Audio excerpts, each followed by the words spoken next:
Thousands of you left a comment on the last video asking the same thing. You said, "Tell me more about that stove." So I went back. There is a stove in a farmhouse in Holmes County, Ohio that has not been fed since this morning. It burned for 1 hour. 2 small logs. Gone. The fire is out. And that house will stay warm until tomorrow morning without anyone touching it again. I know because I put my hand on the wall of that stove at 10 o'clock at night, 6 hours after the fire died. It was warm. Not hot enough to burn. Warm, like a body. And the family inside was paying nothing, not $1 to any utility company for heat. When I asked the man who built that stove how much it cost him to make, he said $50. $50. And then he told me something I was not ready to hear. He said, "The reason you have never seen one of these is not because they do not work. It is because they work too well. And in 37 states, they are illegal to build." That is what this video is about. A heating system that costs $50, burns 90% less wood than your stove at home, and radiates warmth for up to 24 hours from a single fire that lasts less than 90 minutes. The Amish did not invent it, they inherited it. Their ancestors brought it from Germany over 200 years ago, and they never stopped using it even when the rest of America forgot it existed. The first time I walked into one of these homes near Millersburg, I spent 20 minutes looking for the thermostat. There was no thermostat, there was no furnace, there was no duct. There was a large, warm structure in the center of the house that looked more like a bench than a stove. And every room in that house was the same temperature. Not hot near the fire and cold by the window. The same everywhere. I had never experienced that in my life. But here's where it gets interesting. I dug into the history of this system, and I found something that stopped me cold. Mark Twain, yes. That Mark Twain wrote about this exact stove in 1878 after traveling through Germany. He described it as the best stove ever invented. He wrote that 1 firing is enough for the day, the cost is next to nothing, and the heat produced is the same all day, instead of too hot and too cold by turns. That was 147 years ago, and most Americans have still never heard of it. Before I explain how this system works and exactly how you can build one, including if you already own a home, I need to tell you what it replaced. Because the only way to understand why this system matters is to understand how badly the thing in your basement is failing you right now. A conventional wood stove, the kind you probably grew up with, burns at about 1,000 degrees inside the firebox. That sounds impressive until you realize what happens next. At 1,000 degrees, the wood does not burn completely. The smoke, the gases, the volatile compounds, they escape up the chimney at 400 to 600 degrees. Every time you look outside and see smoke coming out of a chimney, you are watching heat leave a house. You are watching money float into the sky. The number they print on the box says 75% efficient. That is a laboratory number. In a real home with real wood, opened and closed by a real person, the actual efficiency is closer to 35%. That means 65% of the heat your wood could have given you is going straight up the flue. And that is not the worst part. That incomplete combustion creates creosote, a tar-like buildup inside your chimney that causes house fires. So you are losing most of your heat and creating a fire hazard at the same time. Now, I want you to picture something. You are standing next to your wood stove in January. You have been feeding it logs every 2 hours since dinner. The house is warm near the stove and cold in the bedroom. The chimney is putting out a column of white and gray smoke that you can see from the road. And you are thinking this is just how it works. This is what heating a home with wood looks like. It is not. That is what wasting wood looks like. And the Amish knew a better way 300 years ago. Here is what their stove does differently. The principle is the exact opposite of everything you have been taught about burning wood. Instead of burning slow and continuous, you burn intense and fast. The combustion chamber is shaped like a J or an L. The fire enters horizontally through a feed tube. You lay small sticks in sideways, not stacked up. The wood travels through a horizontal burn tunnel, and then the hot gases rise through an insulated vertical tube called a heat riser. Inside that tube, the temperature reaches 1,800 degrees. At 1,800 degrees, something remarkable happens. the smoke itself catches fire. The gases that would have escaped up a normal chimney, they burn. What comes out the other end is not black smoke. It is water vapor and carbon dioxide. The exhaust temperature leaving this system is between 90 and 100 degrees. Compare that to 400 or 600 degrees from your conventional stove. That entire difference, 300 to 500 degrees, is heat that stayed inside the house instead of leaving through the roof. But that is only half the story. In a normal stove, whatever heat does stay in the house radiates from a metal box. Metal heats fast and cools fast. The moment the fire dies, the heat starts disappearing. This system does something completely different. The hot gases from that combustion chamber do not go straight outside. They travel horizontally through a massive bench made of brick, stone, or cob, a mixture of clay, sand, and straw. That bench absorbs the heat before it can escape, and then it releases it slowly over the next 12 to 24 hours like a battery, a thermal battery. The surface of that bench is never dangerously hot. Children sit on it, animals sleep next to it. It is warm the way a sunlit stone wall is warm on an autumn afternoon, comfortable, constant, safe. The Amish families I visited use the bench like furniture. The kids do homework on it after school. The grandmother reads there in the evening. One man told me he had not turned on a space heater or plugged in an electric blanket in 17 years. He said, "Why would I? The bench is warm when I wake up. It is warm when I go to sleep. It is warm in between. That is heating. And here is the thing that made me feel like a fool." The wood you burn in this system is not the thick split logs you are used to hauling from a woodpile. It is sticks. Thin, dry hardwood about the thickness of your thumb. Fallen branches, garden clippings, scrap wood from the shop. You light it with a match and some newspaper. In 2 to 3 minutes, the heat riser gets hot enough to create what builders call the rocket effect, a roaring updraft that sounds like a jet engine in miniature. You feed it wood for 45 to 90 minutes, then you stop, the fire goes out on its own, and for the next 12 to 24 hours, the bench radiates heat into every corner of the room. Now let me give you the numbers, because numbers are what separate a nice story from a decision you can actually make. Ianto Evans, a Welsh-born builder living in Coquille, Oregon, who documented and popularized the modern version of the system through his work at the Aprovecho Research Center, reported that he went from burning 4 to 5 cords of wood per winter with a conventional stove to about 2/3 of a cord with the rocket mass heater. Same house, same climate, same square footage. That is an 80 to 90% reduction in fuel. To put that in perspective, a cord of wood is a stack 4 feet wide, 4 feet high, and 8 feet long.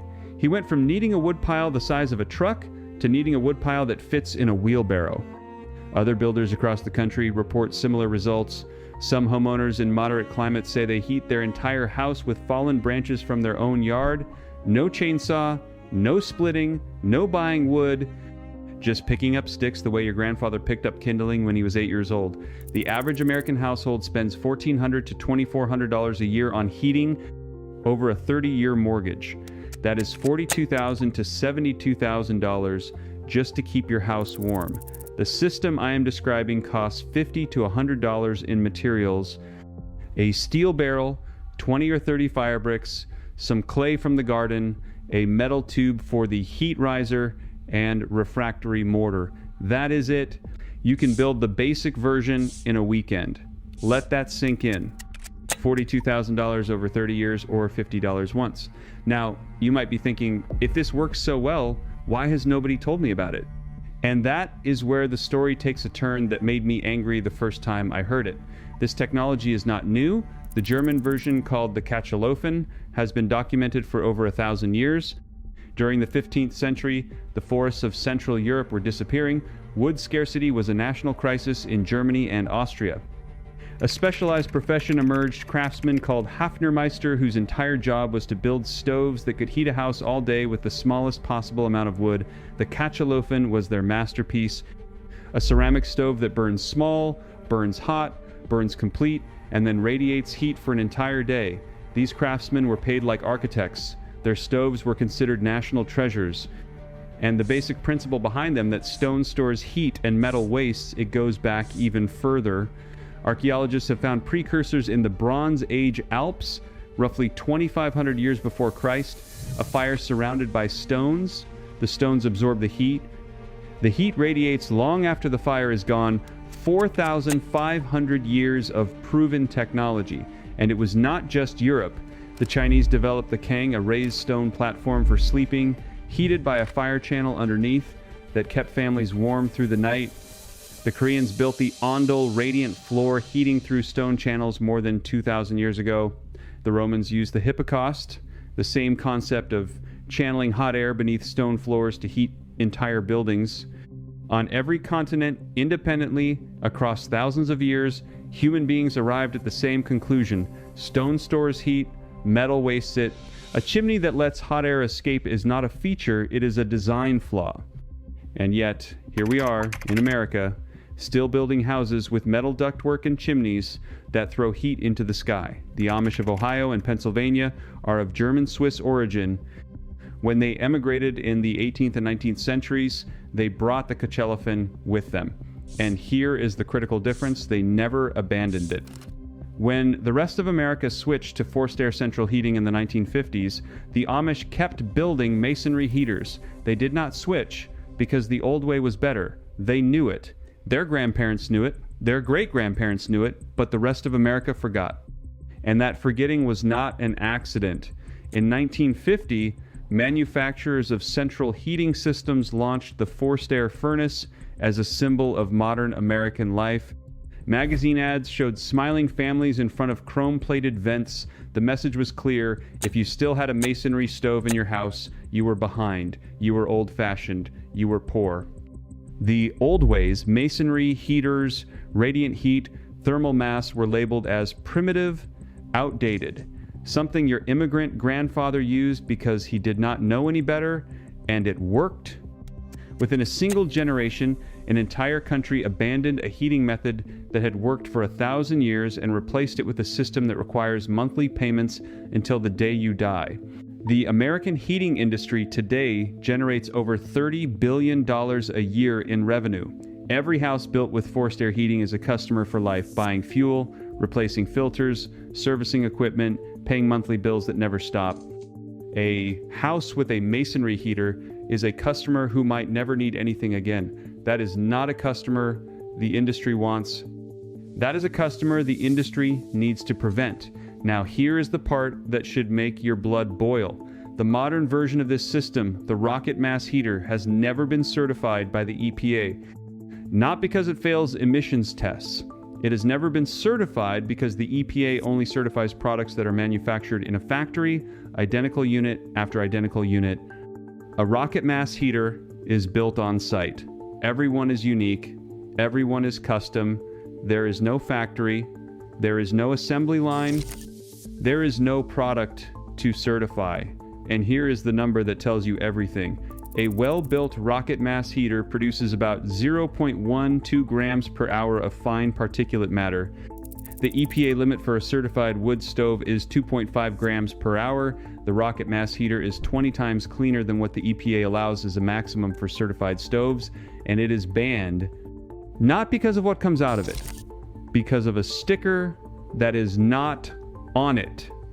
In 37 states, installing a rocket mass heater in your home requires you to own at least 20 contiguous acres.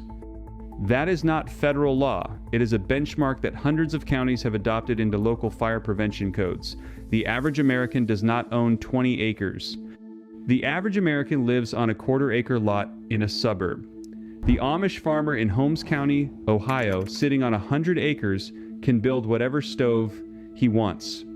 The American homeowner in Columbus, 75 miles down the road, cannot. Same state, same air, same physics, different rules, and those rules have nothing to do with safety. They have to do with who writes the code. In 2022, a couple in Jackson County, Oregon, built a rocket mass heater in their home on 18.7 acres. They did everything right. They hired an independent lab to test the emissions. The results came back at 0.12 grams per hour, 20 times below the EPA limit, cleaner than a pellet stove, cleaner than a gas furnace in some measurements. The county inspector ordered them to demolish it anyway. The hearing officer's ruling said compliance is determined by listing status, not by emission measurements. It did not matter how clean the stove was. It did not matter that the test results were better than anything on the market.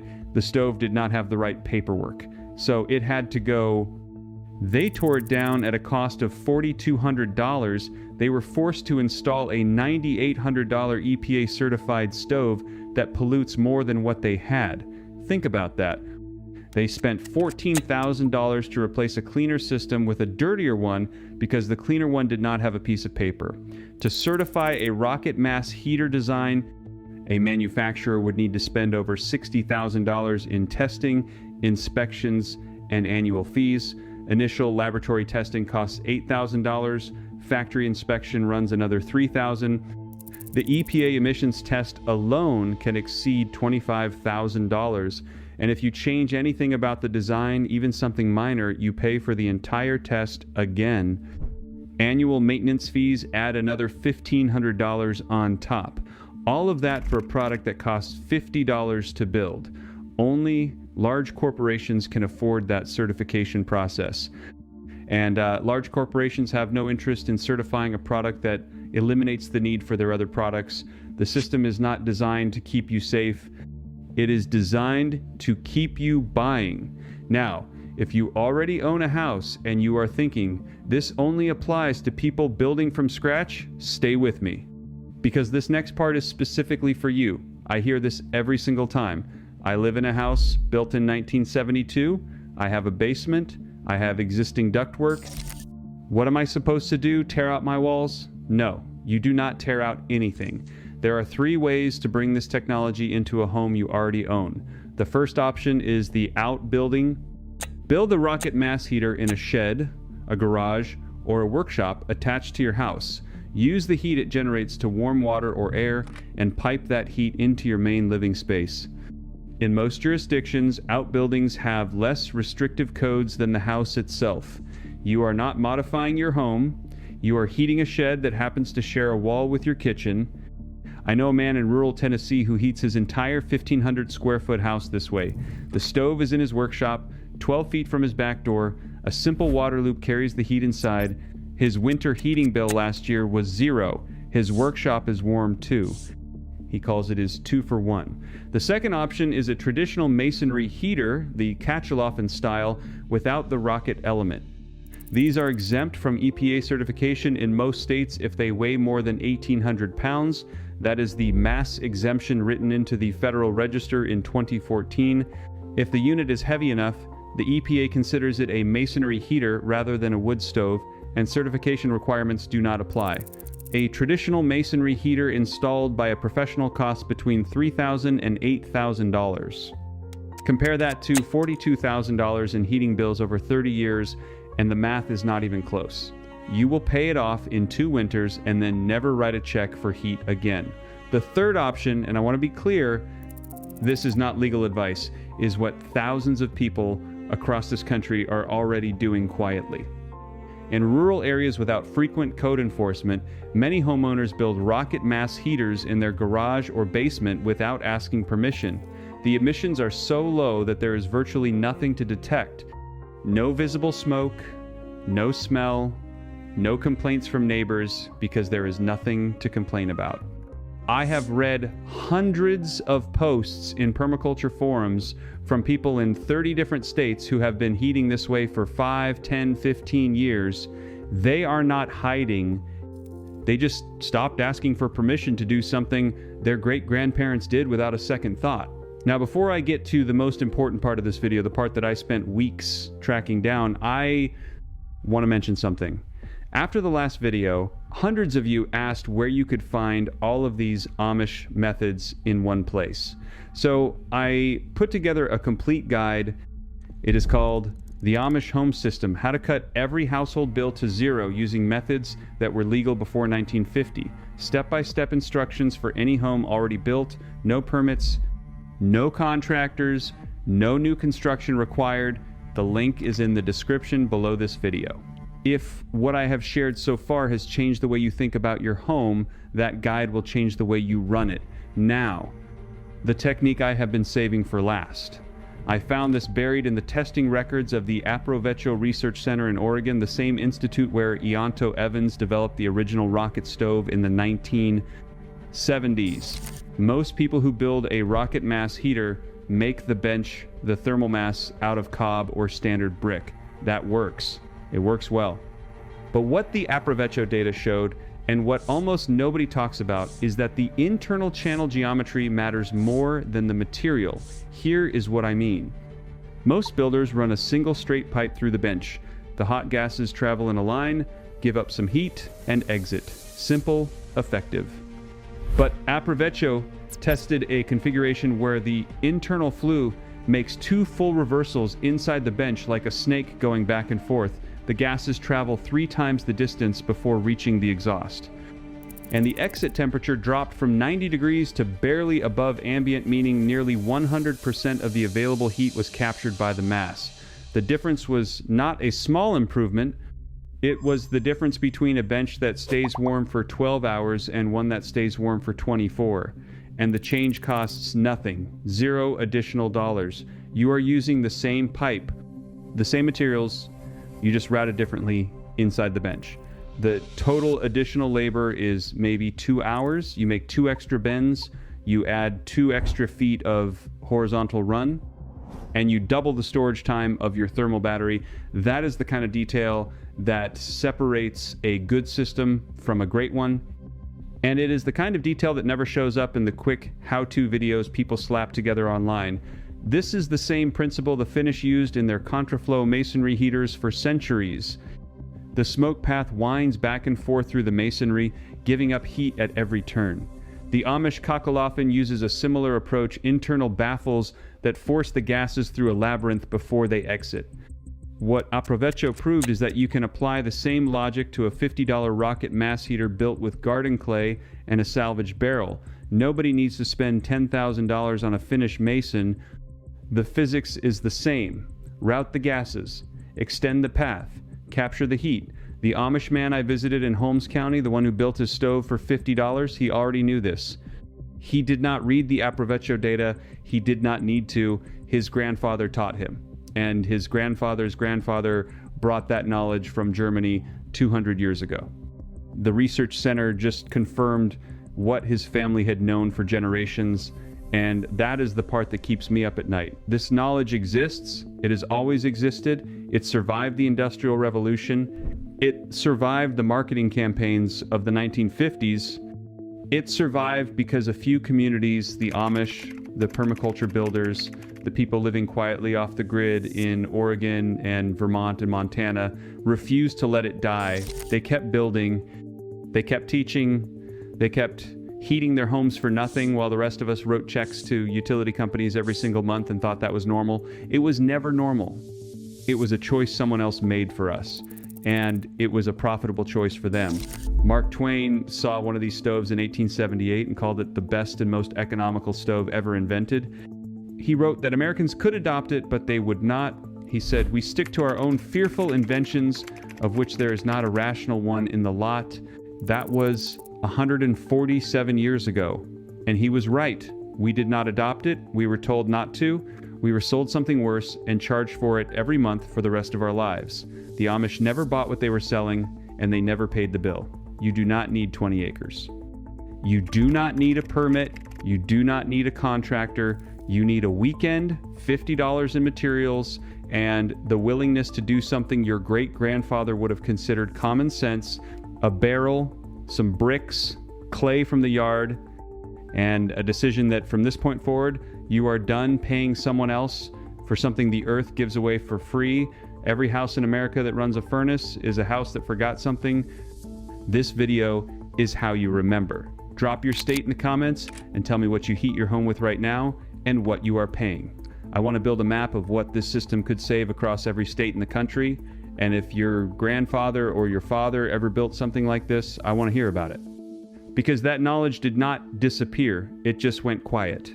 and it is time to turn the volume back up. If you believe that real knowledge has been quietly pushed aside to protect someone else's profit, you already know what to do next. Hit subscribe. Because the next video is about something I found in a 1938 USDA manual that was pulled from public libraries in 1954. And what is in that manual could cut your water bill to zero, the same way this stove cuts your heating bill. I will see you there.